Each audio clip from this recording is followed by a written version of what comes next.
Quelles sont les nouveautés de Calipeg 2.3, votre application d'animation 2D pour iPad?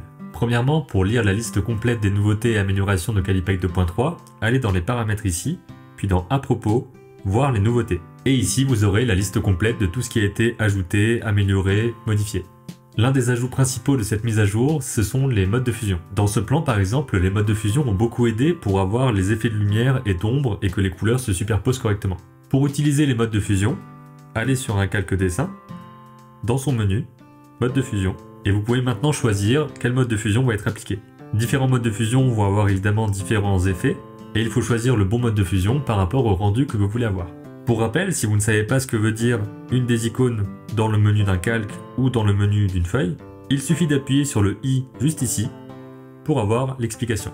Un autre ajout intéressant dans Calipeg 2.3, c'est le survol du stylet au-dessus de l'écran. Sur les iPads compatibles, vous pouvez survoler l'écran avec votre stylet, donc ne pas le toucher, et voir ici un curseur qui indique où se trouve votre brosse. La taille de ce curseur va être la taille minimum de votre brosse. Ici, si je vais dans mon panneau de brosse, puis dans les paramètres de ma brosse, et que je baisse la pression contrôle la taille jusqu'à 1, ce sera un tout petit pixel, et dès que je dessine, le cercle va s'adapter selon la pression que j'applique sur le stylet. Et même si votre iPad n'est pas compatible avec le survol du stylet, vous pouvez dans les paramètres toujours avoir accès au curseur qui sera visible pendant que vous dessinez.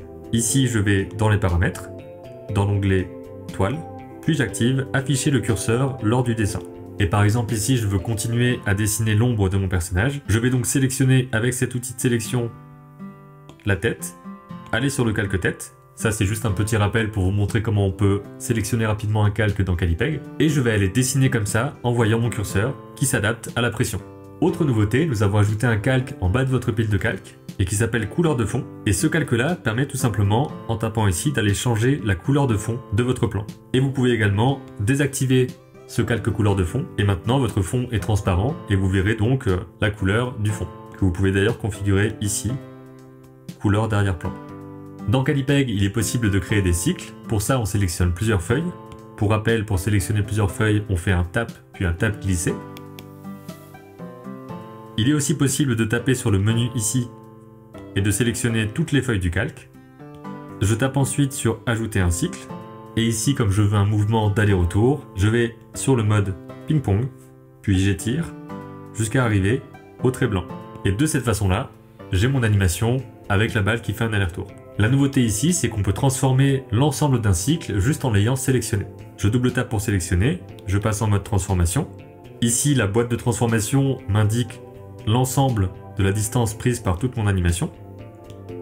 Et je vais pouvoir modifier par exemple sa taille et son emplacement, puis valider, et transformer comme ça l'ensemble des feuilles de mon cycle très facilement. Dans Calipeg, vous pouvez ajouter des calques audio et défiler pour entendre le son. Créer vos images. Pour activer cette fonction, c'est dans les paramètres, onglet Timeline, jouer l'audio lors du scrub. Et nous avons amélioré cette fonction pour que le scrub soit aussi audible lorsqu'on a des écouteurs ou un casque Bluetooth. Dans Calipeg, on peut inverser l'ordre des feuilles qu'on a sélectionnées. Par exemple ici, je prends ces trois-là et je tape inverser. Et maintenant, je peux aussi sélectionner des feuilles, même si elles sont séparées par d'autres feuilles ou par un trou dans la timeline. Et tant qu'elles font la même durée en image, je pourrai les inverser. Vous pouvez utiliser Calipeg gratuitement pendant 7 jours et ensuite vous aurez le choix entre un achat unique, donc un paiement en une fois pour avoir l'application, ou bien un abonnement annuel ou mensuel. Vous pouvez apprendre tout ce qu'il y a à savoir sur comment utiliser Calipeg et faire de l'animation 2D n'importe où sur votre iPad dans le guide vidéo complet qui est juste ici. On espère que cette mise à jour vous plaît et qu'elle vous permettra de faire de super animations sur iPad avec Calipeg.